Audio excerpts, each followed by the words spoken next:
கோவக்காய் கார வறுவல் செந்துரை போண்டா செய்வது எப்படின்னு நம்ம இந்த வீடியோவில் பார்ப்போம். கோவக்காய் 1/4 கிலோ எடுத்து வச்சுக்கணும்.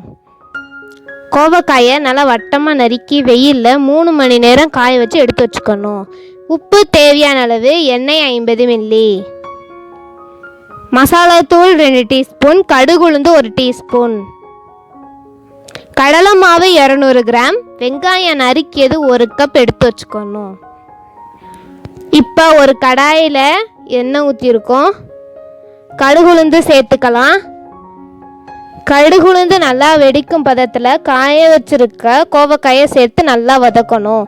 கோவக்காய் அந்த எண்ணெயில் நல்லா கிறிஸ்பியாக வதங்கினக்கப்புறம் எண்ணெயை லைட்டாக இறுத்து வச்சுட்டு வெங்காயத்தை நம்ம சேர்த்து நல்லா வதக்கணும். இப்போ வெங்காயம் நல்லா வதங்கிருச்சு. இப்போ மசாலாத்தூள் சேர்த்துருக்கோம். தேவையான உப்பு சேர்த்துக்கணும். இப்போ மசாலா வாடெல்லாம் நல்லா போனக்கப்புறம் லைட்டாக எண்ணெய் சேர்த்துக்கலாம். எண்ணெய் சேர்த்து நான் வெங்காயம் நல்லா வதங்கியதும் லைட்டாக தண்ணி சேர்த்துக்கலாம். அப்போ தான் கோவக்காய் நல்லா வேகும். இப்போ கோவக்காய் நல்லா வெந்துருச்சு. இப்போ ஒரு பவுலில் கடலை மாவு சேர்த்து இந்த கோவக்காயை நம்ம அதோட சேர்த்துக்கணும். இப்படி செய்கிறனால கோவக்காய் விரும்பாதவங்க கூட நல்லா விரும்பி சாப்பிடுவாங்க. தண்ணியை நம்ம லைட்டாக தெளித்து நம்ம போண்டா பிசைஞ்சுக்கலாம். இப்போ நம்ம நல்லா போண்டா பதத்துக்கு நம்ம பிசைஞ்சு வச்சுட்டோம். ஒரு கடாயில் பொரிக்கிறதுக்கு தேவையான அளவு எண்ணெய் நம்ம ஊற்றிக்கலாம்.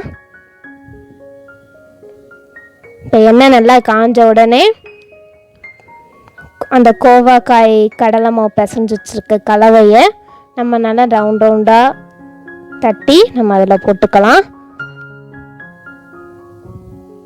எண்ணெய் மிதமான சூட்டில் இருந்தால் தான் எண்ணெயை நிறைய குடிக்காது. இப்போ வடை நல்லா ப்ரௌனிஷ் ஆனதும் நம்ம லைட்டாக அதை பரட்டி விட்டுக்கிட்டே இருக்கணும். அப்போ தான் கருகாது. இப்போ நம்மளுக்கு கோவக்காய் கார வறுவல் செந்துரை போண்டா நல்லா டேஸ்டியாக தயாராக இருக்குது. நம்ம எல்லோரும் இதை விரும்பி சாப்பிடலாம்.